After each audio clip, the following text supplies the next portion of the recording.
त्वमक्षरं परमं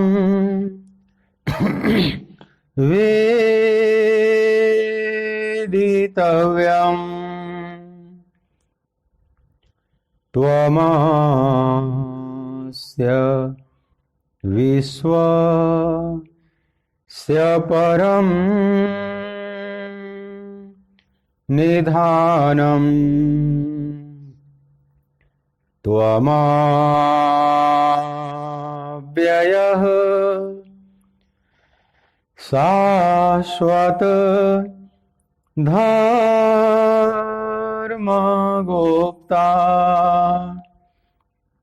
सनातनस्त्वं पुरुषो मतो मे वायुर्यमोऽग्निः वरुणः शशाङ्कः प्रजापतिस्त्वं प्रपिता महश्च नमो नमस्तेस्तु सहस्रकृत्वः पुनश्च भूयो पि नमो नमस्ते। बोलिए भक्तवत्सल भगवान की जय।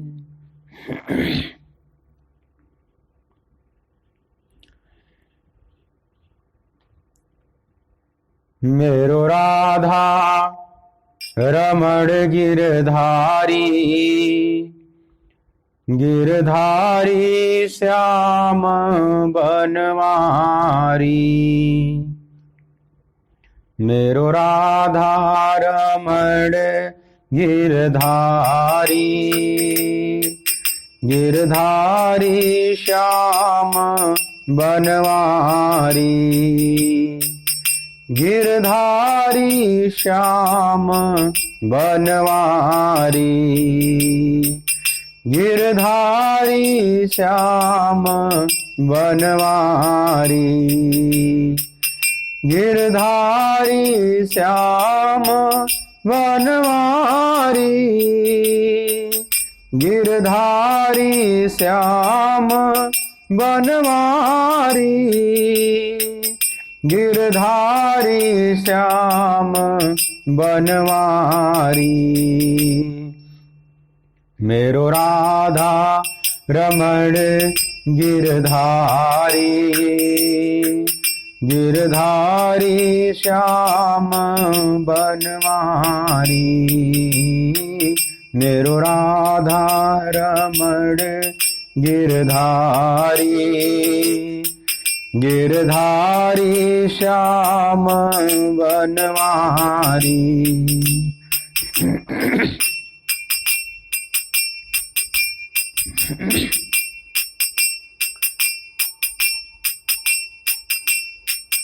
मेरो राधा रमण, मेरो राधा रमण, मेरो राधा रमण, मेरो राधा रमण। मेरो राधा रमण, मेरो राधा रमण, मेरो राधा रमण, मेरो राधा रमण। मेरो राधा रमण, मेरो राधा रमण, मेरो राधा रमण, मेरो राधा रमण। मेरो राधा रमण गिरधारी, गिरधारी श्याम बनवारी। मेरो राधा रमण गिरधारी, गिरधारी श्याम बनवारी। बोलिए श्री राधिका रमण बिहारी लाल की जय।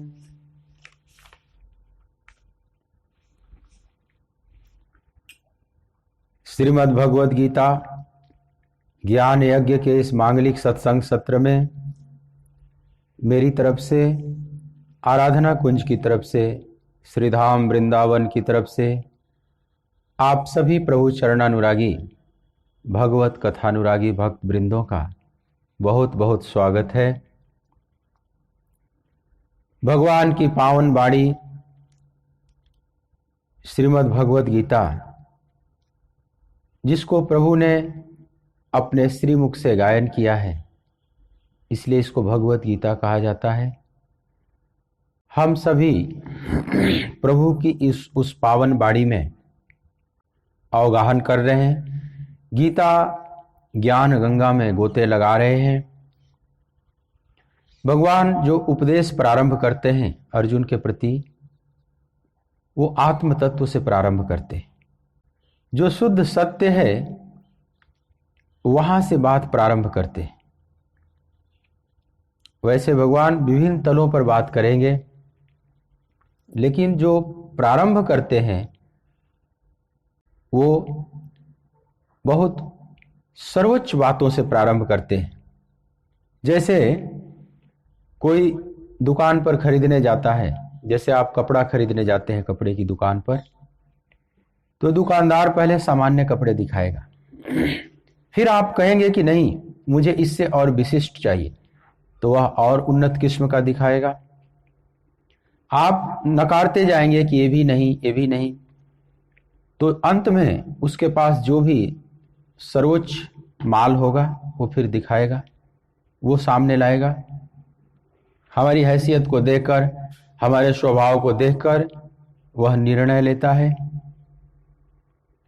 लेकिन अध्यात्म में यहां उल्टा है। यहां पहले सर्वोच्च बातें रख दी जाती हैं, जो श्रेष्ठतम बात है उसको पहले रखा जाता है, क्योंकि अगर अधिकारी श्रोता उस श्रेष्ठतम बात को ही पकड़ ले तो फिर उससे नीचे उतरकर बात करने की जरूरत नहीं रहती। इसलिए पहले श्रेष्ठ शुद्ध सत्य की बात की जाती है। जैसे आप सुनार के दुकान पर गए और आप सोने के बारे में पूछने लगे, तो केवल आपको सोना चाहिए। अगर दुकानदार को यह पता चले कि केवल इनको सोना चाहिए, आभूषण नहीं चाहिए, केवल गोल्ड चाहिए, शुद्ध गोल्ड, तो पहले गोल्ड दिखाएगा, सोने की बिस्किट दिखाएगा कि बहुत शुद्ध सोने का बना हुआ है।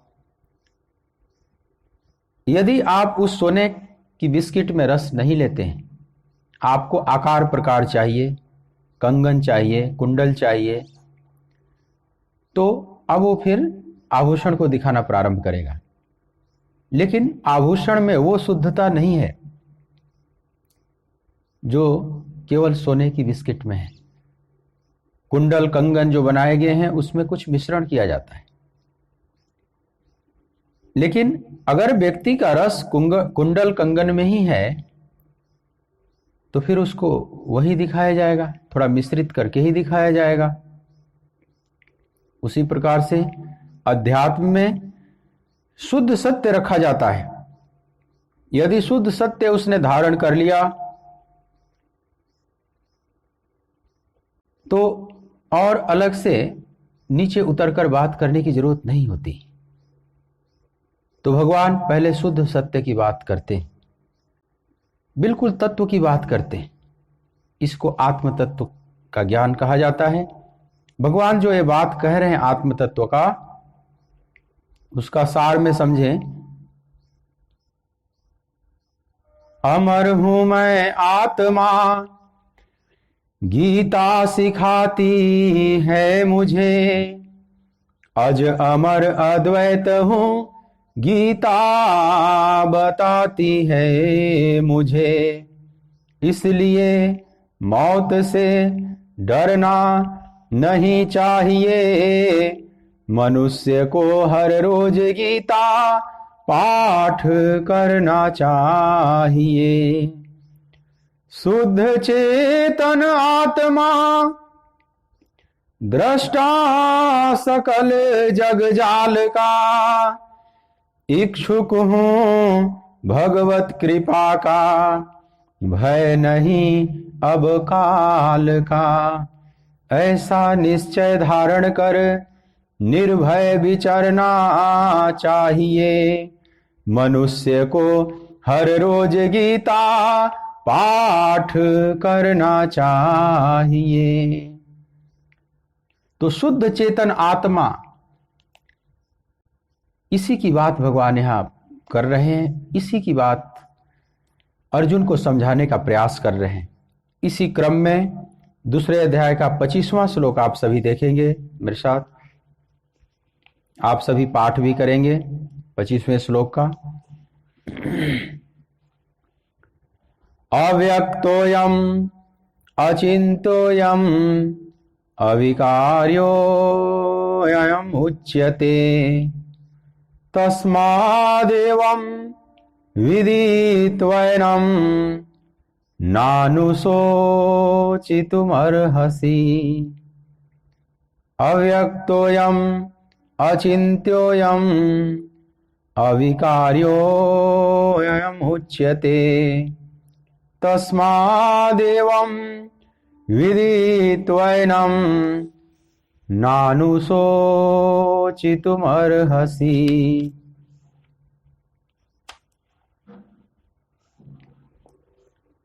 भगवान कहते हैं अर्जुन, यह आत्मा अव्यक्त है, यह आत्मा अचिंत्य है और यह आत्मा विकार रहित कहा जाता है।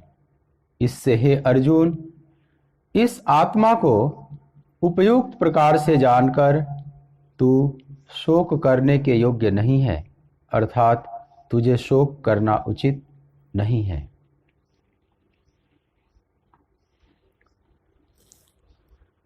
भगवान आत्मा की विशेषता बता रहे हैं, आत्मा के गुण धर्म विशेषण की यहां बात कर रहे हैं।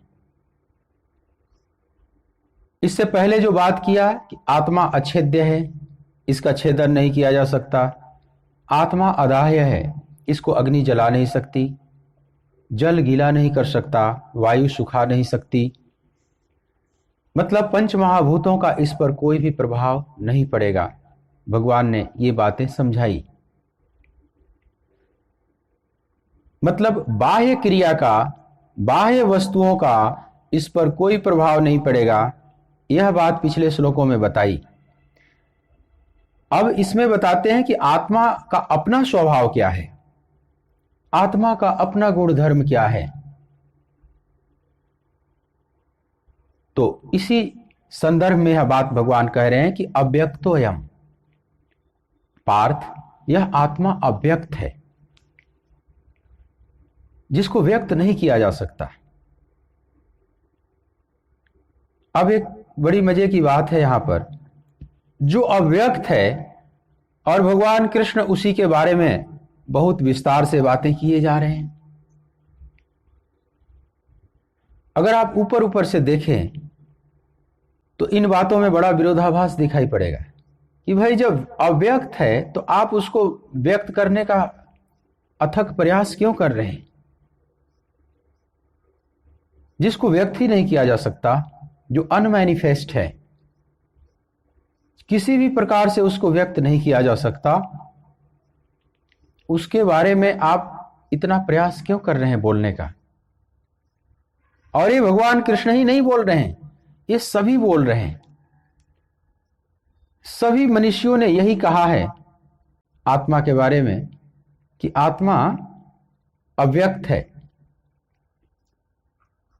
उसको कोई व्यक्त नहीं कर सकता। वाणी कितना भी प्रयास करे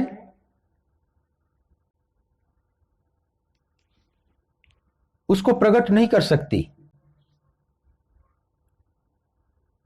लेकिन फिर भी सारे मनुष्यों ने बहुत बोला है आत्मा के विषय में, बहुत बातें किया है। शायद संतों ने जितना बोला है, जितनी बातें किया है आत्मा के विषय में, उतना शायद ही कोई किया हो और किसी भी संदर्भ में। जितना इस आत्म तत्व के बारे में सत्संग किए जाते हैं, मतलब अध्यात्म के बारे में, वो आत्म तत्व का सत्संग कह लें, चाहे आध्यात्मिक वार्ता कह लें, भगवत कथा कह लें, ये सब एक ही बात है।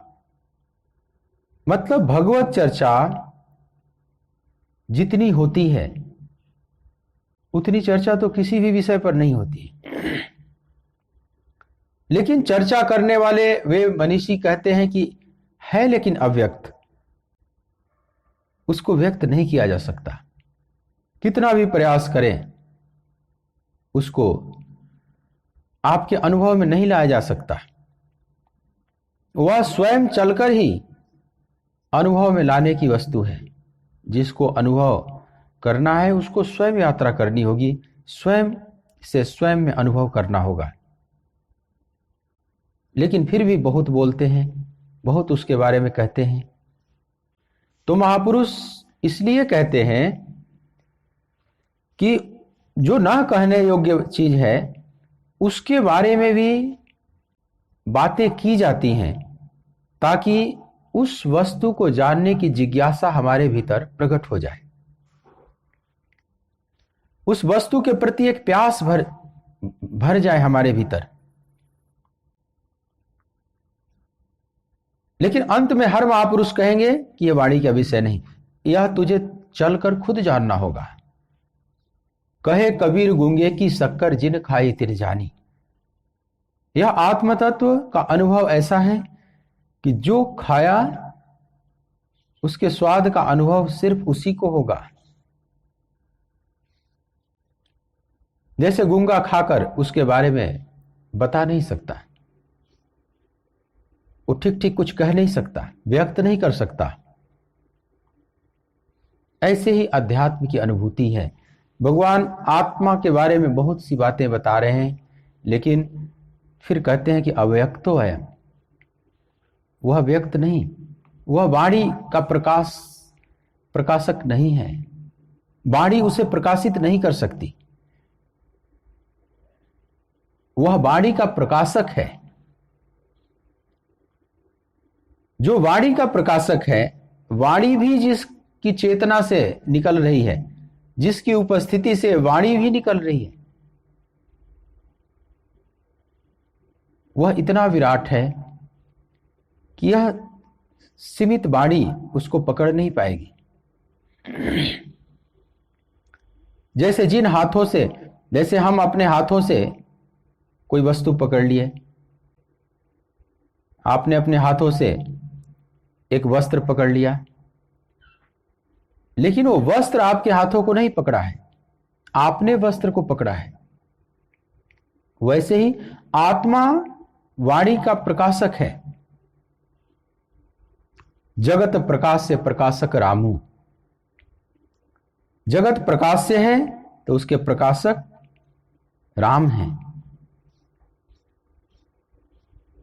तो वाणी के भी प्रकाशक, या जो भी इंद्रियों का व्यवहार दिखाई पड़ रहा है, हम देख रहे हैं, सुन रहे हैं, स्पर्श कर रहे हैं, स्वाद ले रहे हैं, गंध ले रहे हैं, चल रहे हैं, कुछ कर रहे हैं, जो कुछ भी क्रिया हो रही है, अथवा हम बोल रहे हैं, पश्यन श्रवणन स्पर्शन जिघ्रन अस्नन गच्छन स्वपन श्वसन, ये सब जितनी भी क्रियाएं हैं,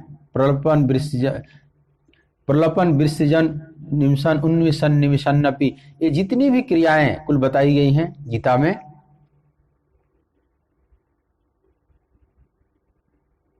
यह क्रियाएं तभी हो रही हैं जब इसके पीछे परम चैतन्य आत्मा है। परम चैतन्य आत्मा की उपस्थिति में ही ये सब कार्य कर रही हैं। लेकिन यह परम चैतन्य आत्मा को प्रकाशित नहीं कर सकती, पूरी तरह से पकड़ नहीं सकती, व्यक्त नहीं कर सकती। इसलिए भगवान कहते हैं अव्यक्तो अयम। वेद कहता है अवांग मनस गोचरम। वह वाणी मन और इंद्रियों का विषय नहीं है, यह उसे प्रकाशित नहीं कर सकती, क्योंकि ये सीमित हैं, ये उनके अंश हैं। जैसे सागर की लहरें हैं, तो लहरें पूरे सागर को नहीं पकड़ सकती। हाँ, लहर को प्रकट किया है सागर, लहर में पूरा व्याप्त है सागर, लेकिन एक लहर में पूरा सागर व्याप्त नहीं है। उसी प्रकार से आत्मा अव्यक्त है। जिस तरह से लहर सागर को व्यक्त नहीं कर सकती, उसी तरह से हमारी वाणी, हमारा मन, हमारी इंद्रियां, हमारे विचार, हमारी बुद्धि इसको व्यक्त नहीं कर सकते। लाख 7 समद को मसी करो, लेखन सब बन राय, धरती सब कागज करो, हरि गुण लिखा न जाए। पूरी पृथ्वी को कागज बना दिया जाए, समुद्र को स्याही बना दिया जाए, और पूरे जितने वृक्षावलियां हैं उन सब वृक्षों को कलम बना दिया जाए, फिर भी कहते हैं हरि गुण लिखा न जाए। प्रभु का गुण फिर भी नहीं लिखा जा सकता, फिर भी कोई वर्णन नहीं कर सकता, क्योंकि वो अव्यक्तोऽयम्, वह अव्यक्त है। तो भगवान कहते हैं वह अव्यक्त है, वह अचिंत्य है।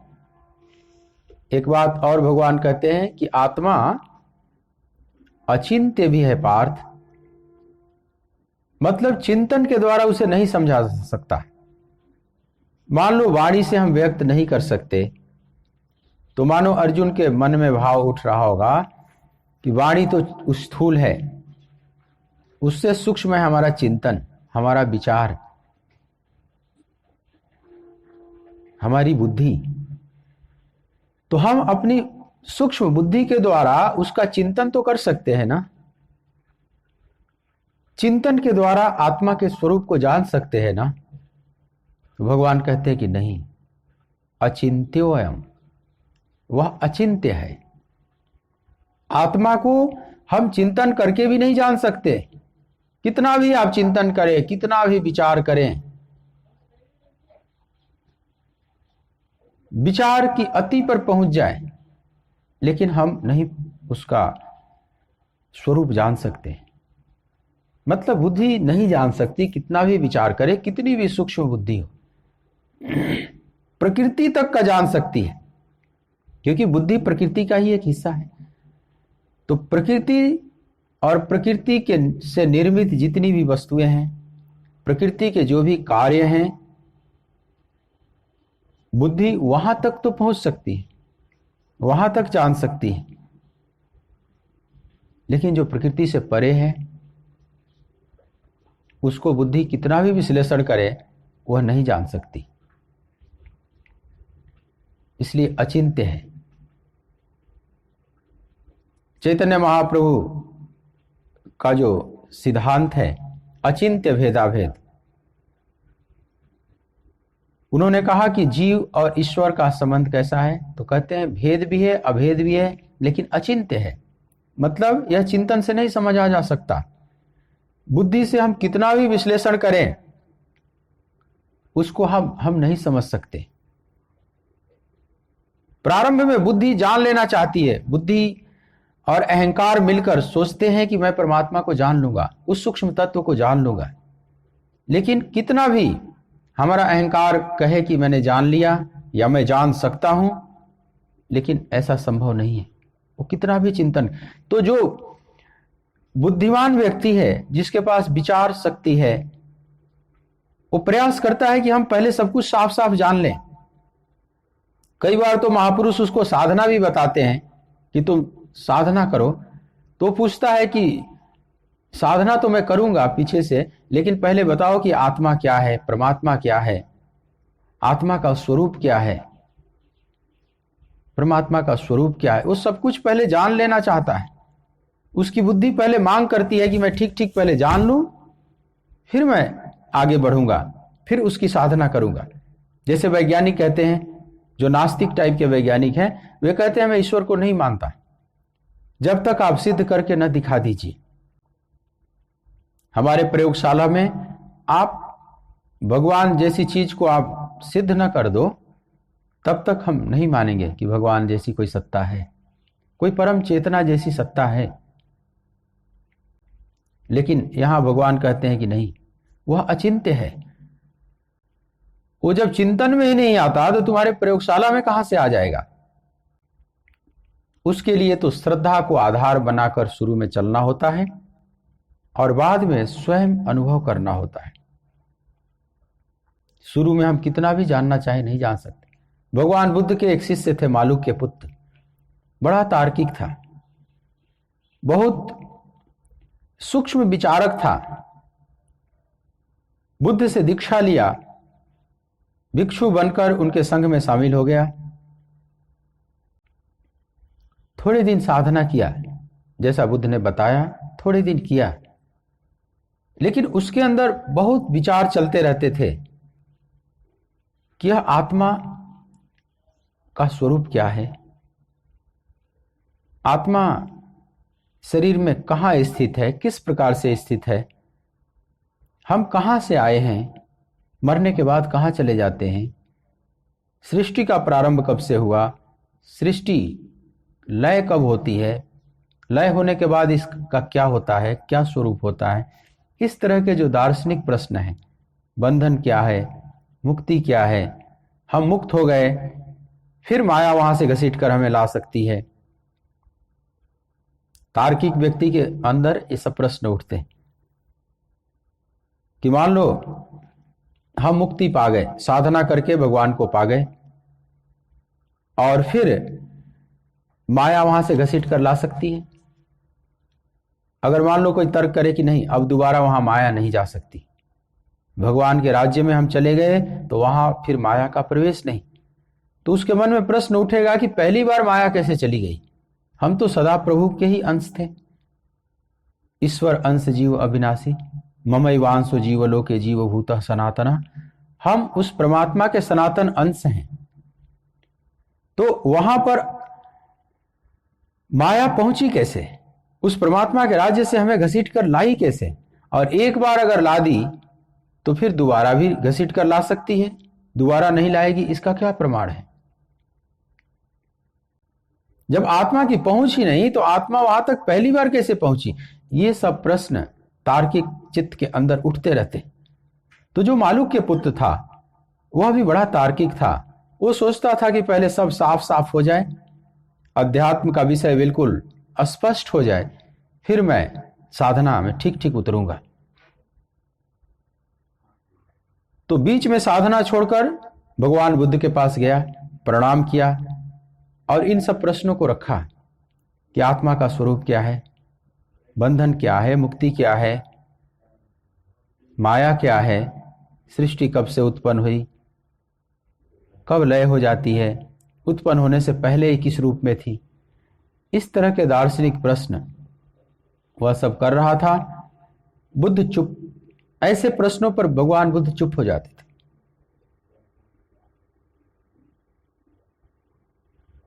लौट आया मालूक के पुत्र, लेकिन दूसरे दिन फिर साधना में बैठा, फिर उसका दिमाग खोलने लगा, बहुत से विचार आने लगे और फिर उन प्रश्नों को लेकर जाता है, बुद्ध के पास रखता है, लेकिन उन दार्शनिक प्रश्नों पर बुद्ध चुप हैं। लौट आता है, तीसरे दिन साधना में बैठा है, लेकिन फिर वे प्रश्न उमड़ने लगे उसके भीतर, और तीसरे दिन भी पहुंचता है, बुद्ध को प्रणाम किया, अपने प्रश्नों को रखा और फिर कहा कि आज यदि आप मेरे प्रश्नों का उत्तर नहीं देते हैं तो मैं भिक्षु संघ छोड़कर चला जाऊंगा, या तो आप ये कह दें कि इन प्रश्नों का उत्तर मुझे नहीं पता, तो भी मेरे लिए एक सुकून हो जाएगा, सुकून मिलेगा मुझे कि चलो इन्हें नहीं आता। अथवा प्रश्न का उत्तर पता है आपको तो बताइए, ये चुप होने का क्या मतलब। तब भगवान बुद्ध ने पहली बार बोलना प्रारंभ किया कि मालूक के पुत्र, एक व्यक्ति था, उसको विषबुझा तीर लगा था, जहर पिरोया हुआ तीर किसी ने मार दिया। उसके जो शुभचिंतक थे, परिवार वाले थे, आए उस तीर को निकालने लगे, लेकिन उसने मना किया कि अभी इस तीर को मत निकालो।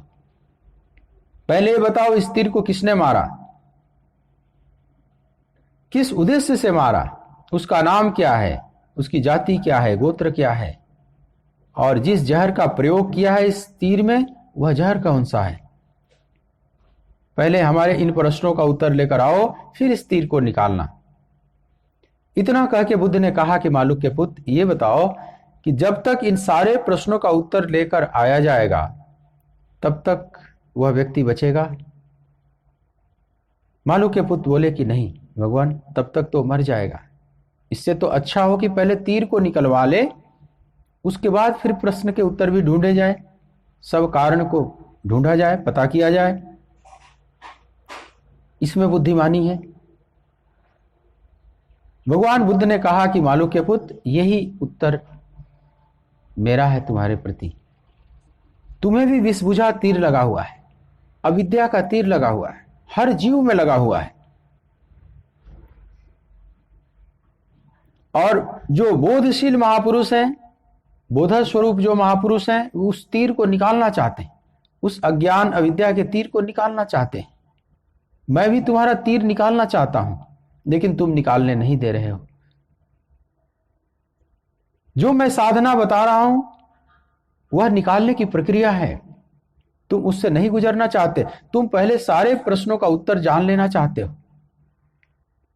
मालूक के पुत्र, चाहे कितना भी उत्तर कोई दे, लेकिन तुम उत्तर पा नहीं सकोगे।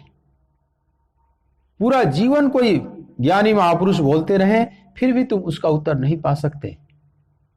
यह उत्तर तो तुझे खुद पाना होगा, तुझे खुद चलकर वहां पहुंचकर जाना होगा, और वहां जाने के बाद तुम पाओगे कि ये सारे प्रश्न ही गलत हैं। इन प्रश्नों का बहुत अर्थ नहीं रह जाएगा। तुम्हें ये प्रश्न बहुत सार्थक दिखाई पड़ रहे हैं, बहुत महत्वपूर्ण जो दिखाई पड़ रहे हैं, एक अवस्था के बाद लगेगा कि ये बहुत महत्वहीन है। तो मैं मार्ग की बात कर रहा हूं। तुम साधना करो, कैसे करो, कैसे चलो, तुम इस पर ज्यादा ध्यान दो। सब कुछ जानने का प्रयास मत करो। जो बताना चाहे एकदम दाने दाने की तरह सब अलग अलग करके जो आत्म तत्व को समझा देना चाहे, समझ लो खुद ना समझ है। हर महापुरुषों ने ही कहा है कि वो अचिंत्य है। जिस विषय की हम बात कर रहे हैं वो अचिंत्य है, उसको ठीक ठीक जाना नहीं जा सकता। कोई अहंकार बस कहे कि मैं जान लूंगा और जानकर आकर बताऊंगा, तो सिर्फ उसका अहंकार है। जैसे नमक की पुतली समुद्र का थाह लेने गई, किनारे जो खड़े थे लोग उनको बता गई कि अभी आप लोग ठहरो, मैं तुरंत पता करके आती हूं और मैं बताती हूं कि यह समुद्र कितना गहरा है। और नमक की पुतली छलांग लगा दी समुद्र में। लोग प्रतीक्षा करते रह गए, लेकिन लौट कर नहीं आई, क्योंकि वो बची ही नहीं। वो सागर के साथ ही एक हो गई। लौट कर अब खबर देने कौन आए। तो जो भी इस अध्यात्म के समुद्र में कूदा, वह अध्यात्म के साथ एक हो गया। और जो बोला गया महापुरुषों के द्वारा, वो समझ लो टूटी फूटी बाड़ी है। जैसे कोई इत्र बेचने वाला जब गली से गुजर जाता है तो बक्से में इत्र रखे हुए हैं, और डिब्बी के अंदर इत्र को बड़े ढंग से उसने बंद किया है। उस इत्र के ऊपर भी डिब्बा है, फिर वो बक्से में रखा हुआ है, कई लेयर में वो इत्र बंद है। अब किसी को इत्र चाहिए तो निकाल कर देगा, शीशी को खोलेगा, फिर इत्र लगाएगा, तब आपको खुशबू मिलेगी। उसके लिए तो प्रयास करना होगा, ढक्कन खोलना होगा। लेकिन फिर भी कई बार इत्र बेचने वाला सामने से गुजर भी जाए तो एक खुशबू आती है। पूरे इत्र की अनुभूति नहीं होगी, लेकिन एक खुशबू आएगी थोड़ी सी। कुछ इसी प्रकार का प्रयास है महापुरुषों का। जो अचिंत्य आत्मा है, जो अव्यक्त आत्मा है, उसके बारे में फिर भी बोलने का प्रयास किया है, ताकि वह जो अचिंत्य अव्यक्त है, उस कहने में भी थोड़ी उसकी खुशबू आ जाए और हमारे अंदर जिज्ञासा प्रकट हो जाए। उस सत्य को जानने की जिज्ञासा प्रकट हो जाए, प्यास प्रकट हो जाए, यह उद्देश्य है संतों का। लेकिन अंत में सभी संत कहेंगे कि वह मन वाणी बुद्धि का विषय नहीं है।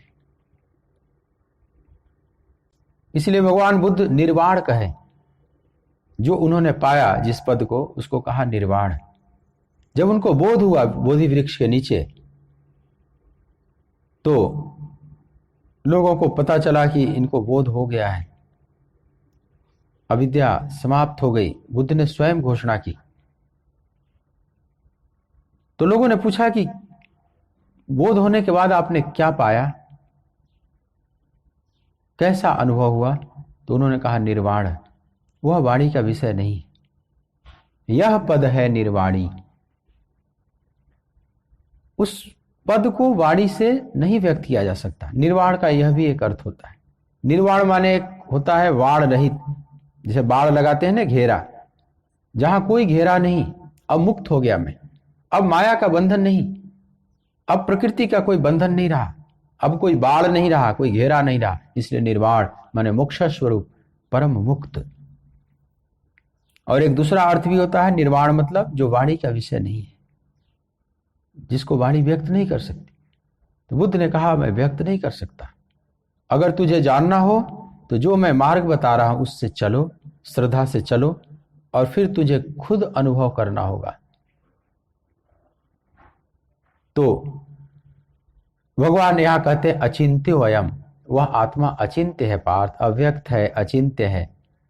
और तीसरी बात कहते हैं अविकार्यो वयम उच्यते, वह आत्मा विकार रहित है, उसमें कोई विकार नहीं। आत्मा में कोई विकार भी नहीं, वो निर्विकार है, वो शुद्ध तत्व स्वरूप है, वो अपनी महिमा में पूरी तरह से प्रकाशित है, उसमें कोई विकृति नहीं आती, किसी भी प्रकार का विकार नहीं। विकार उसमें होता है जिसमें अशुद्धि हो, जिसमें विकार है उसमें विकृति होगी, मतलब परिवर्तन होगा।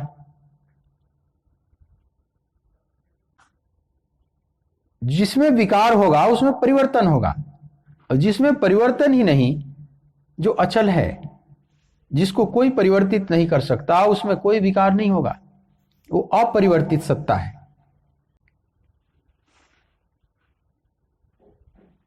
जैसे पृथ्वी, जल, वायु, अग्नि है, इसमें परिवर्तन होता है, लेकिन जो इनका सबका मूल है आकाश, आकाश तत्व, वो निर्विकार है, क्योंकि उसमें कोई परिवर्तन नहीं किया जा सकता। तो भगवान आत्मा के बारे में कहते हैं अविकार्यो अयम, वह विकार रहित है, मतलब जिसमें कोई विकृति नहीं हो सकती, जिसमें कोई अशुद्धि नहीं हो सकती, जिसमें कोई परिवर्तन नहीं हो सकता। हाँ, आत्मा अपरिवर्तित है और ये सारा जगत उसी का पट प्रसार है। परमात्मा अपरिवर्तित है और ये सारा परिवर्तित जगत उसी का पट प्रसार है। मतलब यह जो परिवर्तन है उस अपरिवर्तित सत्ता के ऊपर चल रहा है। यह जो परिवर्तित जगत का खेल चल रहा है उसके मूल में वह अपरिवर्तित सत्ता है। वह अपरिवर्तित सत्ता न रहे तो यह परिवर्तित सत्ता जो जगत है यह भी न दिखाई पड़े। जगत का मतलब जो गतिशील है, जो सदा गतिशील है, एक क्षण भी स्थिर सत्ता जिसकी नहीं है। लेकिन यह सतत परिवर्तनशील के मूल में भी कोई अपरिवर्तित सत्ता है। जैसे नदी है, नदी बह रही है, गंगा बह रही है, तो गंगा का जल परिवर्तित है, सतत भाग रहा है, लेकिन जो गंगा की तली है, गंगा के नीचे जो उसकी तली है, उसके किनारे हैं, वे तो अपरिवर्तित है ना। तो वह जो परिवर्तित जल है, सतत भागती हुई जो जल धाराएं हैं, वह भी अपरिवर्तित, जो उस गंगा की तलियां हैं, जो उसके अपने किनारे हैं, उसी के आधार पर वो हो रहा है। अगर सब कुछ बदलने लगे, जैसे जल भी भाग रहा है, गंगा के किनारे भी भागे चले जा रहे हैं, तब नदी का वह स्वरूप बिगड़ जाएगा, वह नदी अपना गंगा गंगा के रूप में नहीं रह जाएगी। अब पूरा ही जगत गंगा ही बन जाएगा। फिर सब कुछ अगर बहने लगा, सब कुछ भागने लगा, तो जहां भी परिवर्तन का आप खेल देखेंगे, उसके मूल में आप देखेंगे एक अचल सत्ता है। जैसे चाक घूमता है, कुम्हार जब बर्तन बनाता है चाक पर मिट्टी रखकर, तो चाक नाच रहा है बहुत तेजी से, लेकिन चाक जिस कील पर नाच रहा है वो कील स्थिर है।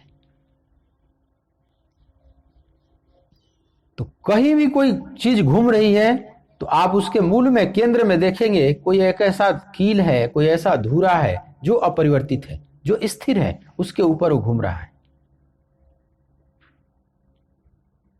सिनेमा हॉल में हम पिक्चर देखते हैं, पर्दे पर जैसे चलचित्र, चलता हुआ चित्र, छाया चित्र आप देख रहे हैं, वह हमेशा भाग रहा है, क्योंकि उसके पीछे जो रील चल रहा है वो हमेशा सतत भाग रहा है। वो सतत न चले तो पिक्चर आगे बढ़ेगा ही नहीं। लेकिन वह जो चलचित्र चल रहा है, चलता हुआ चित्र, उसके पीछे जो पर्दा है, जिस पर्दे पर वह चित्र उभर रहे हैं, वो पर्दा स्थिर है। तो इस परिवर्तित जगत के मूल में भी जो अपरिवर्तित सत्ता है, उसी को परमात्मा कहा गया। अथवा शरीर के तल पर बात करें तो यह जो परिवर्तित शरीर है, इस शरीर, परिवर्तनशील शरीर के मूल में जो अपरिवर्तित सत्ता है, उसी को भगवान आत्मा कहते हैं। और कहते हैं कि वह आत्मा अविकारी वयम, वह विकार रहित है पार्थ, क्योंकि जब उसमें परिवर्तन ही नहीं होगा तो विकार कहां से होगा। हर चीज परिवर्तित होने लगे तो फिर यह संभव नहीं कि कोई भी चीज उसके अंदर मूल में अपरिवर्तित ना हो। सब कुछ परिवर्तित होने लगेगा, ऐसा संभव नहीं है।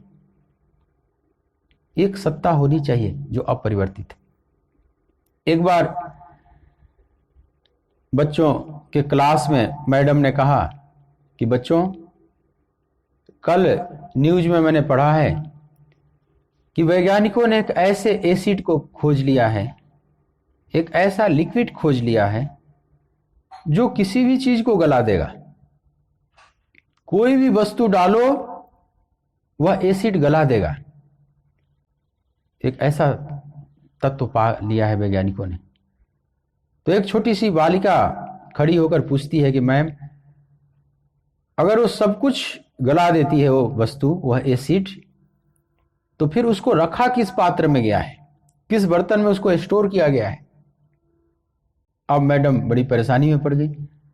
मैडम बोली कि इसका, अब बच्चों से जब कभी कभी शिक्षक खुद प्रश्न का उत्तर ना आवे तो बड़े ट्रिक चलते हैं, और वे बच्चों के लिए होमवर्क दे दिया कि बच्चों, आज तुम लोगों के लिए यही होमवर्क रहा, कल इसका उत्तर ढूंढ कर लाना है कि ऐसा एसिड है जो सब कुछ गला देता है, कुछ भी उसमें डालो वो गल जाएगा, तो फिर उसको किस पात्र में रखा गया है, इस प्रश्न का उत्तर कल लाना है आप लोगों को। अब मैडम भी घर पर गई, वो भी ढूंढती रही इसका उत्तर, लेकिन मैडम भी नहीं पा सकी। जब वो सब कुछ को गला देगा तो आप किस बर्तन में उसको रखोगे, जिस बर्तन में रखोगे उस बर्तन को ही तो गला देगा। तो फिर तो कहीं उसको ठहरने का जगह ही नहीं मिलेगा। कहीं भी आप रखोगे उसको गलाता चला जाएगा, तो फिर वो टिकेगा कहां। ऐसा नहीं हो सकता। ऐसा कोई एसिड नहीं बन सकता जो सब कुछ गला दे, कुछ भी डालो उसको गला दे। तो फिर उसका अपना ही अस्तित्व अब नहीं रह जाएगा, उसको अपने अस्तित्व को बचाना ही बड़ा मुश्किल हो जाएगा। तो परिवर्तित सत्ता के मूल में भी एक सत्ता ऐसी होनी चाहिए, एक पात्र, एक बर्तन तो ऐसा होना चाहिए जिसको एसिड न गलावे, जिसमें उसको रखा जा सके, जिसमें स्टोर किया जा सके। ऐसे ही ये सतत परिवर्तनशील जो संसार है, जो सदा सरक रहा है, इसके मूल में जो अपरिवर्तित सत्ता है, भगवान कहते हैं कि पार्थ, तुम उस अपरिवर्तित सत्ता पर अपनी दृष्टि ले जा। और जब उस अपरिवर्तित सत्ता पर तुम्हारी दृष्टि चली जाएगी तो फिर तुम्हारे जीवन से शोक विदा हो जाएगा। भगवान अर्जुन के शोक को दूर करना चाहते हैं कि किसी प्रकार से अर्जुन के अंदर जो शोक है वो दूर हो जाए। इसीलिए इस 25वें श्लोक के नीचे की अर्धाली में कहते हैं कि तस्मा देवम विदित्वैनम नानु शोचितुम अर्हसि। पार्थ, इसलिए तू ऐसा जानकर, आत्मा के ऐसा स्वरूप को जानकर तू शोक करने के योग्य नहीं है। बार बार भगवान अर्जुन को कहेंगे कि तू शोक से ऊपर उठ। ऐसा जानकर तू शोक करने की योग्यता वाला नहीं है, मतलब शोक मत कर, शोक से बाहर निकल। अर्जुन शोकग्रस्त हैं, तो भगवान उस शोक से बाहर निकालने के लिए कहां से बात कर रहे हैं, कितनी सूक्ष्मता से बात कर रहे हैं, और अर्जुन की दृष्टि वहां खींचना चाहते हैं कि जिस तत्व की बात मैं कह रहा हूं अर्जुन, वो अव्यक्त है, अचिंत्य है, फिर भी मैं तेरे प्रति कह रहा हूं, उसको समझने का प्रयास करो, और वो विकार रहित है। तो जब उसमें कोई विकार ही उत्पन्न नहीं कर सकता होता, तो जितने ये सब लोग खड़े हैं, जितनी सेनाएं खड़ी है, जिनको देखकर आपके मन में अर्जुन मोह व्याप्त हो गया है, और आपको यह चिंता व्याप्त हो गई है कि ये सब नहीं रहेंगे, सब नष्ट हो जाएंगे, सब मिट जाएंगे, अथवा मैं ही मिट जाऊंगा, या हम उनको मिटा देंगे, तो ये सारी बातें सत्य नहीं है पार्थ। यह विकार रहित है आत्मा, तुम इसे कुछ नहीं बिगाड़ सकते। न तुम्हारा कोई कुछ बिगाड़ सकता है, न तुम किसी का कुछ बिगाड़ सकते हो। इस प्रकार से जानकर आत्मा के स्वरूप को तू शोक करने योग्य नहीं है, अर्थात तुझे शोक नहीं करना चाहिए।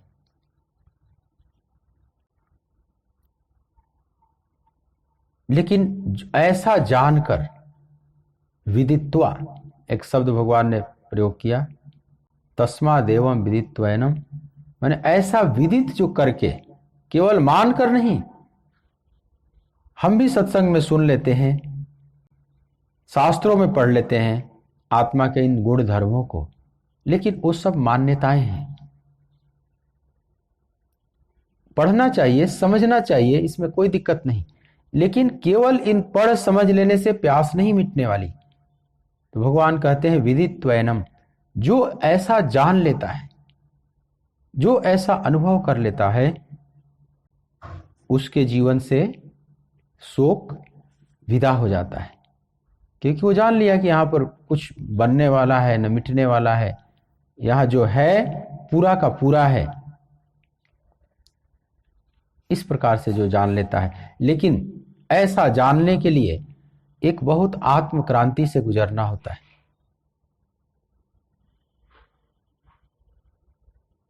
उस परमात्मा की साधना में उतरना होता है।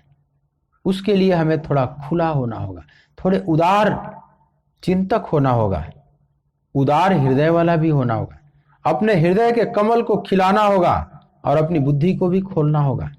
संकुचित बुद्धि वाला व्यक्ति, संकुचित हृदय वाला व्यक्ति इन तत्वों को नहीं जान सकता। भगवान अर्जुन की बुद्धि को भी खोल रहे हैं, विचार की सूक्ष्मता में ले जा रहे हैं, और अर्जुन के हृदय को भी उदार कर रहे हैं। हृदय में पूरे जगत के प्रति करुणा से भर जाओ पार्थ। केवल तुम अपने परिवार को मत देखो, अपने कुटुंब को मत देखो, तुम ये देखो कि इन कौरवों के नाश होने से जगत का मंगल होगा। अगर तुम्हारी दृष्टि पूरे जगत पर जाएगी तो उदार दृष्टि प्रकट हो जाएगी। अगर ये जो आतताई हैं इनका नाश हो जाता है, चाहे हमारे कुटुंब ही क्यों न लगते हों, तो जगत में बड़ी शांति स्थापित होगी। तो ऐसा उदार हृदय भरो, और जो मैं कह रहा हूं, आत्मा के स्वरूप की बात मैं कर रहा हूं, उसको तुम ठीक से समझो, बुद्धि को बंद मत करो, विचार के द्वार को खोलो। जो बहुत बंद बंद रहते हैं, थोड़े दायरे में, संकीर्ण दायरे में विचार करते रहते हैं, उनके लिए आत्म तत्व का ज्ञान नहीं है। तो थोड़ा खुले में, इसीलिए जितने संत महापुरुष हैं खुले में निकल जाते थे, हिमालय के पहाड़ों में, कंदराओं में, गुफाओं में, वनों में, नदी तटों पर, एकांत में, अरण्यों में। यह जो ऋषि मुनि जाकर साधना करते हैं, तो बस ये है कि उस आत्म तत्व, जिस सूक्ष्म तत्व को वे जानना चाहते हैं, उसके लिए थोड़ा खुले आकाश में आना होगा। अपने विचार बुद्धि को भी खोलना होगा, अपने हृदय को भी खोलना होगा और थोड़ा प्रकृति के साथ जीना होगा, थोड़ा जीवन को चैलेंज करना होगा, थोड़ा खतरों से भी खेलना पड़ता है। एकदम जिसका जीवन बंद बंद है वह इस सूक्ष्म ज्ञान को नहीं समझ सकता जो कृष्ण कहना चाहते। जैसे अर्जुन का देखिए, अर्जुन और कृष्ण के बीच यह जो संवाद घटित हो रहा है, कहां घटित हो रहा है? एकदम खुले उस रणभूमि में, जहां दोनों तरफ सेनाएं आमने सामने खड़ी हैं, उतावली हैं, एक दूसरे को मारने के लिए, काटने के लिए तैयार खड़ी हैं और बीच में रथ खड़ा है। ऐसे विषम परिस्थिति में भी यह ज्ञान का उपदेश भगवान दे रहे हैं। जबकि बहुत शांति के वातावरण में भी कृष्ण और अर्जुन बहुत समय व्यतीत किए हैं। राजमहल में आहार सैया भोजनासनेसु, खाते सोते विहार करते घूमते फिरते साथ साथ इन लोगों ने विचरण किया है। लेकिन उन शांति के क्षणों में भगवान ने यह बात नहीं कही। और यहां जब विषम परिस्थिति है, अर्जुन एकदम विषादग्रस्त हैं, विषाद के ताप से उनका चित्त तापित है, उसके ज्वाला से बिल्कुल तप रहा है इनका चित्त, और इस समय इस आत्म तत्व का भगवान ज्ञान दे रहे हैं। तो ये सही अवसर है। जब हमारा चित्त तापित हो जाता है, विषाद से एकदम तपने लगते हैं, तभी अध्यात्म का ज्ञान भी काम आता है। जैसे लोहा जब गर्म होता है तो उसको आप जिधर अब मोड़ना चाहें, जो स्वरूप देना चाहें दे सकते हैं। तो विषाद से जब हमारा चित्त तापित हो जाता है, तो अगर कोई कुशल कारीगर है, कोई महापुरुष है, सदगुरु है, तो उसका सही आकार दे सकते हैं। इसलिए विषाद कई बार प्रसाद बन जाता है, और सही कारीगर न हो, उसको सही स्वरूप देने वाला न हो, तो विषाद जहर भी बन जाता है, व्यक्ति को नीचे भी ले जाता है। लेकिन जो भी है, इस आत्म तत्व को जानने के लिए एक बार हमें हमारे अंदर एक आंदोलन तो छिड़ना ही चाहिए, एक महाकंपन, एक महातूफान। कैसे जानूं, क्या करूं, ये सब एक व्यग्रता अवश्य उत्पन्न होनी चाहिए, जो बहुत जिनका जीवन बंद बंद है उनके लिए नहीं है। एक संत एक राजा के यहां पधारे। राजमहल में राजा ने स्वागत किया, उनका भोजन पर निमंत्रित किया था राजा। एक बड़े ऊंचे संत थे उस राज्य के। तो जब राजभवन में आए तो राजा दिखाने लगा कि कितना बढ़िया हमारा महल बना हुआ है, जरा देखिए। और पूरा जो राजमहल है उसमें एक छोटा सा केवल द्वार था, और कहीं द्वार नहीं था, चाक चौबंद चारों तरफ से, ताकि दुश्मन किसी भी प्रकार से उसमें न प्रवेश कर पाए। और राजा बढ़ चढ़ की यह बात बताने लगा कि देखिए, ये मेरा जो महल है, एक छोटा सा केवल द्वार है, और कहीं इसमें कोई द्वार है ना कोई खिड़की है, कहीं से भी शत्रु इसमें नहीं आ सकता। इतना अभेद किला मैंने बनाया है कि इसका कोई भी शत्रु इसका भेदन नहीं कर सकता, वो कितना भी प्रयास करे। एक छोटा सा द्वार रखा हूं, वो भी बंद रहता है, और उस पर भी सैकड़ों सिपाही, उसके बाहर भी और इसके अंदर भी पहरा देते रहते हैं। उस छोटे से द्वार को विशेष रूप से बंद किया गया है, वो बहुत मजबूत दीवार है, उसके बाद भी सैकड़ों सिपाही उसके बाहर और उसके भीतर भी पहरा देते हैं, और शत्रु को प्रवेश करने के लिए और कोई जगह भी नहीं। चारों तरफ से पूरा बंद है राजभवन, एक खिड़की तक भी नहीं है कि गलती से कोई खिड़की से भी आकर वार कर दे, वो भी नहीं है। मैंने ऐसा कुशलता से बनाया है। राजा ऐसा बताते हुए सोचा कि संत प्रशंसा करेंगे कि तुमने तो अद्भुत चाक चौबंद कर रखा है अपनी सुरक्षा की, ये तो बहुत बुद्धिमान हो। लेकिन संत ने कहा कि राजन, एक कमी रह गई है तुम्हारे इस राजभवन में। बोला, महाराज क्या कमी रह गई है, आपको क्या कमी दिख रही है? संत ने कहा कि तुमने सब बढ़िया कर लिया है अपनी समझ से, लेकिन एक कमी रह गई है कि एक छोटा सा द्वार तुमने रख रखा है, इसको भी बंद कर दो। अगर पूरी तरह से रोकना है तो इसको भी बंद कर दो। बोला, महाराज आप क्या बात कर रहे हो, जब इसको भी बंद कर दूंगा तब तो मैं मर जाऊंगा, फिर तो मैं बचूंगा ही नहीं। तो संत ने कहा कि अब तुम बचे ही कहां हो, तुम करीब करीब मर ही चुके हो, बस इतना सा एक छोटा सा द्वार बचा हुआ है तुम्हें जिंदा रखने के लिए, ये भी बंद कर दो। अरे राजन, तू समझता है कि तुम इतने चाक चौबंद कर रखे हो, तुम बहुत सुरक्षित हो। अरे तुम कितना भी बंद करो, मौत तो तुम्हारे अंदर प्रवेश कर ही जाएगी। तुम्हारे इस राजमहल में मौत तो प्रवेश कर ही जाएगी, तुम्हारे शरीर में भी प्रवेश कर जाएगी, तुझे पता भी नहीं चलेगा। क्या उसके लिए भी कोई व्यवस्था किया, कोई ऐसा चाक चौबंद किया कि मृत्यु तुम्हारे भीतर प्रवेश न कर सके? तुम मृत्युंजय हो जाओ, तुम महाकालेश्वर हो जाओ। क्या मृत्युंजय होने के लिए भी कुछ प्रयास किया? बोला कि महाराज हमें तो ये सब कुछ भी पता नहीं, कि हमारे शरीर में मृत्यु न प्रवेश करे।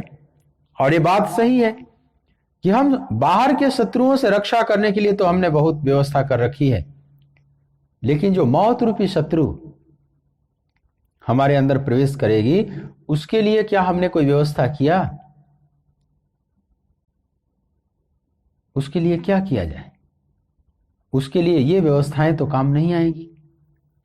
बड़े बड़े अहंकारी हुए, बड़े बड़े अपने को बलवान समझने वाले हुए, रावण जैसे लोग। रावण अपने को सोचता था कि मैं अमर हो जाऊं, मैं मरूं ना, मृत्यु को जीत लूं। लेकिन ऐसा हुआ? मौत का जब बजा सिर पे डंका, मौत का जब बजा सिर पे डंका, तो फूंक दी पल में सोने की लंका, तो फूंक दी पल में सोने की लंका, कर गई मौत रावण को फंका, कर गई मौत रावण को फंका, ऐसे तुझको भी चलना पड़ेगा। जिंदगी एक किराए का घर है, जिंदगी एक किराए का घर है, एक न एक दिन निकलना पड़ेगा। मौत जब तुमको आवाज देगी, मौत जब तुमको आवाज देगी, तो घर से बाहर निकलना पड़ेगा, पड़ेगा घर से बाहर निकलना पड़ेगा। बुद्धिमान वे हैं, विवेकी उन्हें कहा जा सकता है जो मृत्युंजय होने का प्रयास कर रहे हैं। इस मौत को कैसे जीत लें, मौत की मौत कैसे हो जाए। मौत को जीतने का मतलब, इसका मतलब ये नहीं कि हम इसका शरीर जिंदा रहेंगे।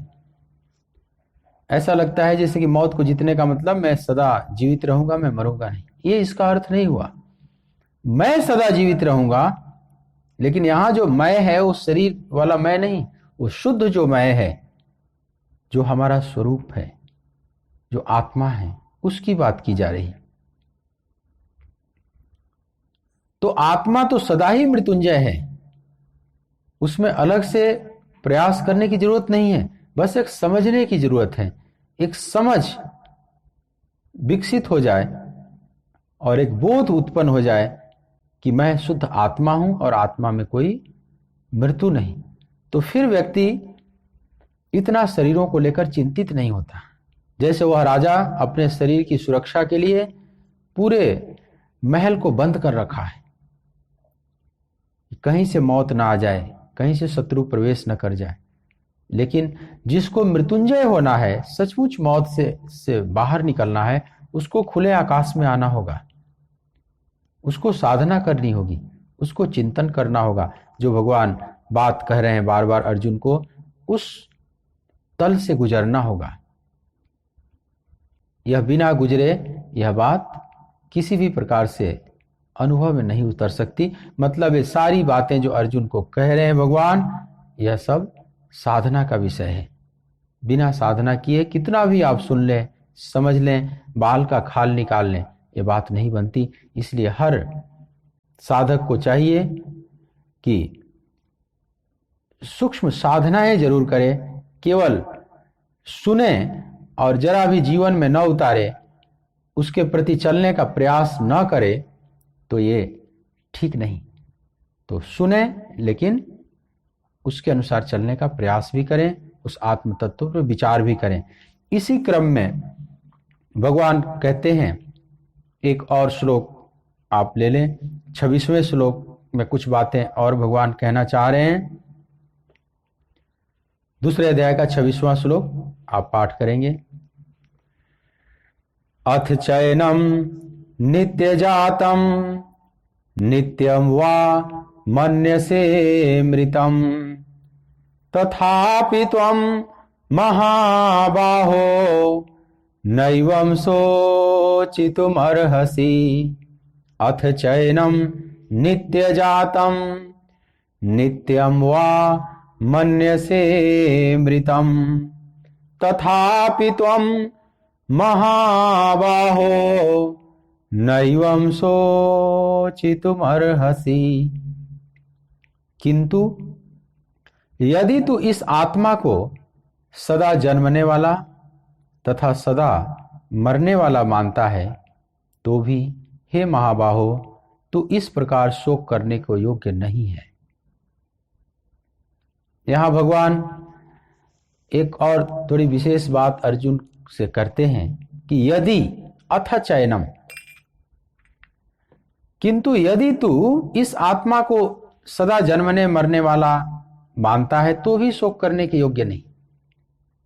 अब भगवान यहां थोड़ा, अर्जुन अपनी तरफ से बात नहीं कर रहे हैं, अब अर्जुन की तरफ से ही बात कर रहे हैं।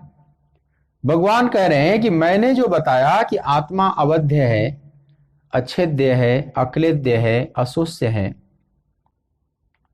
किसी भी प्रकार से इसको नहीं मिटाया जा सकता, प्रकृति इसका कुछ नहीं बिगाड़ सकती। मान लो अर्जुन यह बात तुझे नहीं जच रही हो, भगवान यहां थोड़ी सी बात को अब मोड़ रहे हैं। यदि तुम मेरी बात को न मान रहे हो, मेरी बात में श्रद्धा न हो, या मेरी बात तुझे समझ में न आ रही हो, तो चल तुम्हारे ही तर्क के अनुसार हम चल रहे हैं।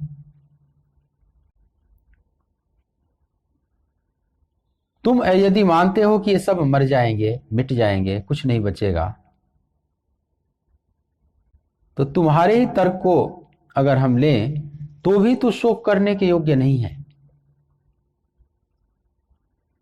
अब यह भगवान अर्जुन की तरफ से ही तर्क कर रहे हैं कि तेरी ही मान्यताओं को मैं मान रहा हूं, चलो मेरी बात न समझ में आई तो तेरी ही बात को मानकर चल रहा हूं कि तू मरने जन्मने वाला तू मान रहा है इस आत्मा को, तो भी शोक के लिए जगह नहीं है। जैसे सुकरात की बात मैंने की थी, सुकरात अपने शिष्य क्रेटो से कह रहे हैं कि क्रेटो, तुम इतना रुदन क्यों कर रहे हो, इतना शोक क्यों मना रहे हो। क्रेटो ने कहा कि गुरुदेव, आपका शरीर छूटने वाला है, अब थोड़ी देर में आपको जहर दी जाएगी और आप अब नहीं हो जाएंगे, तो मैं रुदन न करूं तो और क्या करूं, आपके बिना मेरा जीवन बिल्कुल सुना सुना हो जाएगा। आप मिट रहे हैं, आप सदा के लिए जा रहे हैं छोड़कर हमें, और हम शोक न मनाएं। और आपके चेहरे पर क्यों नहीं शोक है। क्रेटो ने पूछा सुकरात से कि हम लोगों को जो वेदना हो रही है, आपके मृत्यु की कल्पना कर करके मात्र, अभी आप मरे नहीं हैं, लेकिन थोड़ी देर में आप मर जाएंगे, तो उस मृत्यु की कल्पना कर करके हम लोगों का हृदय फटा जा रहा है, लेकिन आपके भीतर कुछ क्यों नहीं हो रहा है। आपने क्या समझ लिया है, ऐसा कौन सा तत्व पा लिया है। तो सुकरात ने कहा कि क्रेटो, मैं दो संभावनाएं देख रहा हूं, इस जहर के पीने से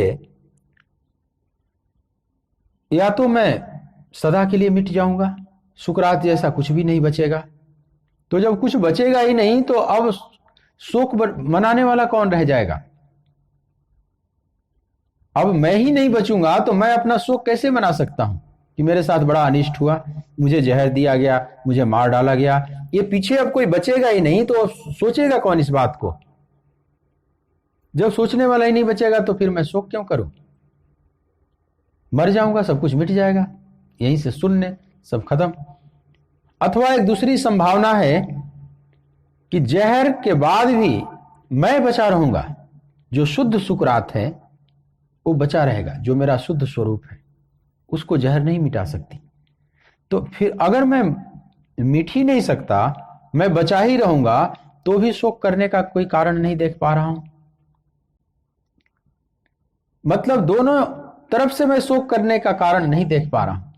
या तो मैं सदा के लिए मिट जाऊंगा, अगर तुम्हारे हिसाब से मैं सोचूं, और अपने हिसाब से सोचूं तो मैं देखता हूं कि मैं कुछ नहीं मिट सकता, एक अंश मात्र भी नहीं मिट सकता, मैं पूरा का पूरा रहूंगा, कितना भी जहर मैं पी लूं। लेकिन तुम्हारे तर्क के अनुसार भी चलूं क्रेटो, कि मैं सदा के लिए मिट जाऊंगा, तो अब मैं शोक मनाने वाला तो बचूंगा ही नहीं, इसलिए मेरे मन में अब शोक ही नहीं। कौन पीछे लौट कर अब आएगा शोक मनाने? यही बात अर्जुन को भगवान कहना चाह रहे हैं कि शुद्ध सत्य तो यह है पार्थ कि आत्मा का कुछ नहीं मिटता। जो तुम्हारे भीतर है, अथवा ये जितने सैनिक खड़े हैं या कुरुक्षेत्र में, अथवा दुनिया में जो भी हैं, किसी की भी आत्मा नहीं मिट सकती। ये तो शुद्ध सत्य है। लेकिन अगर इस शुद्ध सत्य की बात तेरी समझ में न आवे, तुम यदि मानता है कि यह आत्मा मरने वाला, जन्मने वाला है, फिर जन्म लेगा, फिर मरेगा, अगर ये बात मान लेते हो, तो तुम्हारे ही तर्क को अगर मैं लूं तो भी तो शोक करने के योग्य नहीं है। क्योंकि ये फिर मरेगा तो फिर जन्म ले लेगा, फिर जन्मेगा, फिर मर ले। ये अगले श्लोक में भगवान कहेंगे। अब यह जो बात भगवान कह रहे हैं अर्जुन की तरफ से बोल रहे हैं कि यदि तू ऐसा मानता है तो तेरी ही मान्यताओं को आधार बनाकर मैं सोचूं तो भी शोक नहीं करने योग्य है तू। तो यह अर्जुन की मजबूरी देखकर भगवान बोल रहे हैं। अपनी तरफ से तो जो शुद्ध ज्ञान था उन्होंने कह दिया, लेकिन अर्जुन की मजबूरी देखकर एक साधारण तर्क भगवान कर रहे हैं। कई बार जैसे गुरु शिष्य के तल पर उतरकर भी बात करता है, देखता है कि जिस तल पर मैं बात समझाना चाह रहा हूं ये नहीं पकड़ पा रहा है, तो कई बार उसके स्तर पर भी उतरना पड़ता है। ये महापुरुष की करुणा है। भगवान कृष्ण की यहां परम करुणा है कि अर्जुन के विचारों को ही आधार बना लेते हैं कि चल मेरी बात तुझे समझ में न आवे तो तेरी ही बात को मानकर मैं बात कर रहा हूं, उसी के अनुसार आगे बढ़ते हैं विचार में। ये बहुत बड़ी, मतलब इसको करुणा कहते हैं। अब मित्रवत बात करते हैं, जैसे अर्जुन के कंधे पर हाथ रख के कहते हैं कि चल तेरी ही बात को मान लिया, तू ऐसा सोचता है तो चल। कई बार जैसे दो मित्र आपस में एक दूसरे को समझा रहे हैं, तो अगर सामने वाला मित्र नहीं समझ रहा है तो उसके कंधे पर हाथ रखकर वो कह रहा है कि चल तू हमारी बात नहीं अगर समझ पा रहा है मित्र, तो तुम जो कह रहा है अगर तेरी ही बात को मैं मान लेता हूं, तो इस तेरी ही बात को मानकर भी विचार किया जाए तो भी सब मामला साफ साफ है। लेकिन यह कृष्ण अपनी तरफ से नहीं, अर्जुन की मजबूरी देकर थोड़े अशुद्ध सत्य की बात भी कर रहे हैं, उस अशुद्ध सत्य से शुद्ध सत्य की तरफ ले जाएंगे, और थोड़े मित्रवत यहां पर हो गए हैं। समझ लो गुरु अब मित्र हो गया। गुरु तो सब कुछ है ना, वो कई बार वो मित्र की तरह भी व्यवहार करता है, वो माता पिता की तरह भी व्यवहार करता है। गुरु मातु पिता गुरु बंधु सखा, वे माता पिता भी हैं, बंधु और सखा सब हैं। भगवान कृष्ण का ठीक से इसमें आप अवलोकन करेंगे, पूरे गीता का ज्ञान देते हुए कृष्ण का, तो अनेक रोल करेंगे। कभी स्वामी भी मान लेंगे अर्जुन को, इष्टोसी में सखा चेती रहस्यम हेतु दूतमम, पार्थ तू मेरा इष्ट है, उसको इष्ट बता रहे हैं। कभी मित्र भी बता रहे हैं, कभी गुरु भी हैं, सब कुछ। तो हर तरह से अर्जुन के करीब आकर उसे समझाने का प्रयास कर रहे हैं। तो इस समय इस श्लोक में 26वें श्लोक में कृष्ण अर्जुन से मित्रवत बात कर रहे हैं और मित्र की ही बात को लेकर आगे बढ़ रहे हैं। ये इनकी महान करुणा है। तो गुरु मातु पिता गुरु बंधु सखा, गुरु मातु पिता गुरु बंधु सखा, तेरे चरणों में स्वामी मेरा कोटि प्रणाम, तेरे चरणों में स्वामी मेरा कोटि प्रणाम। जो परम गुरु होता है वो हर तरह से शिष्य के साथ व्यवहार करता है। कई बार वह जो बात नहीं उठा पा रहा है, उसकी करुणा इतनी होगी कि शिष्य नहीं बात उठा पा रहा है तो उन बातों को भी उठाएगा। गुरु इस प्रकार से है, समझ लें जैसे कि प्यासा अगर कुएं के पास नहीं आ पा रहा है तो कुआं ही प्यासे के पास क्यों न जाए। अर्जुन जिस बात को नहीं समझ पा रहे हैं तो हम अर्जुन की ही भाषा में क्यों न बात करें। अर्जुन जो समझ सकते हैं, जैसे बच्चों को आप चित्र की भाषा में समझाने का प्रयास करते हैं। शुरू में आप जब क ख ग घ पढ़ाते हैं, वर्णमाला या ABCD अल्फाबेट सब पढ़ाते हैं, तो क कबूतर का, ख खरहा का ऐसे पढ़ाया जाता है ना। A for Apple, B for ball. अभी जो पढ़ाया जाता है, एप्पल से A का कोई लेना देना नहीं, क से कबूतर का कोई लेना देना नहीं, लेकिन बच्चा इसी भाषा को समझ पाएगा। और आप इस प्रतीक्षा में, इस भाषा में उसको पढ़ाते हैं कि धीरे धीरे जब ये सूक्ष्म होता चला जाएगा, जब इसकी बौद्धिक चेतना विकसित होती चली जाएगी, तब ये धीरे धीरे एक कबूतर, एप्पल ये सब समाप्त हो जाएंगे। इसकी पुस्तकें भी सूक्ष्म होती चली जाएंगी, चित्र की भाषा अब नहीं रह जाएगी, अब सूक्ष्म उसमें सब अक्षर वाक्य सब होने लगेंगे। लेकिन वहां तक पहुंचने के लिए ये प्रारंभ में बहुत जरूरी है। तो आप बच्चों को जब पढ़ाते हैं तो बिल्कुल बच्चे की तरह हो जाते हैं, उस समय उसके तल पर उतर कर बात करते हैं और धीरे धीरे उसको ऊपर खींचने का प्रयास करते हैं।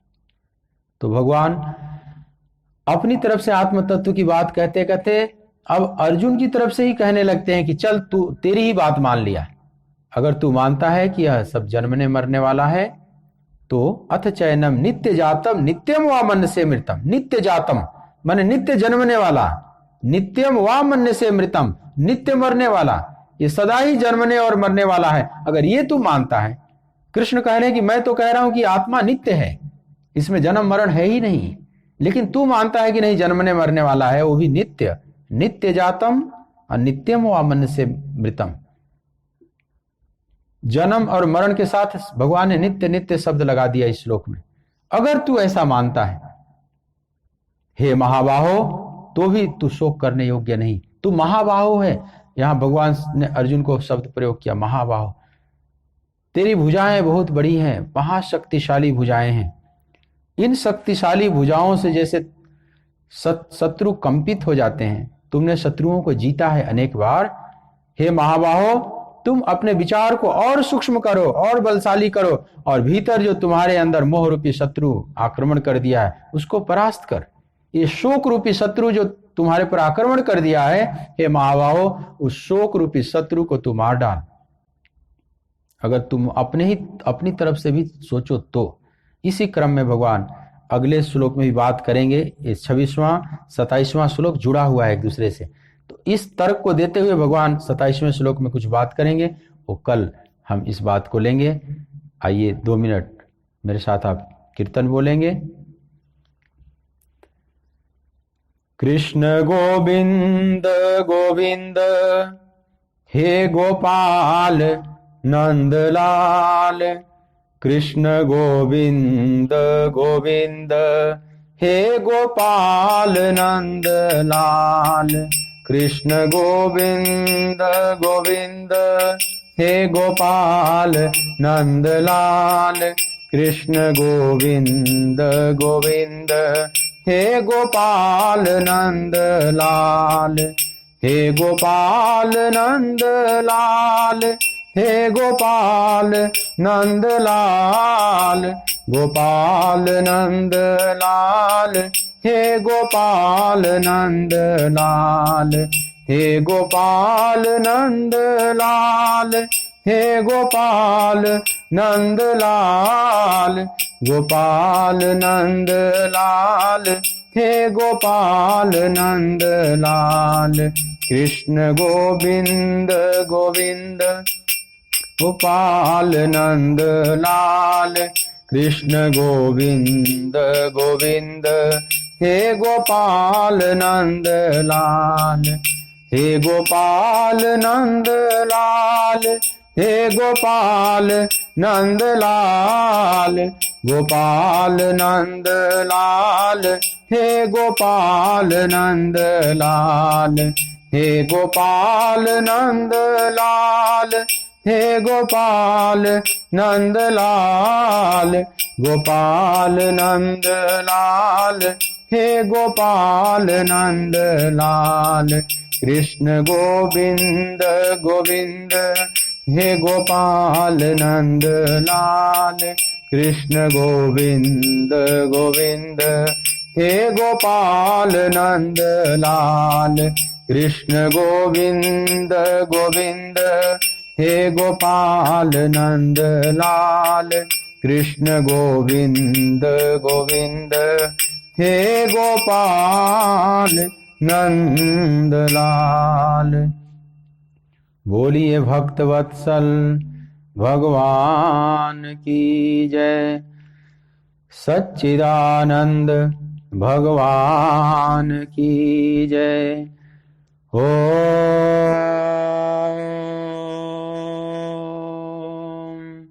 नमः पार्वती पतये, हर हर महादेव। हाँ, जय श्री कृष्णा। जय श्री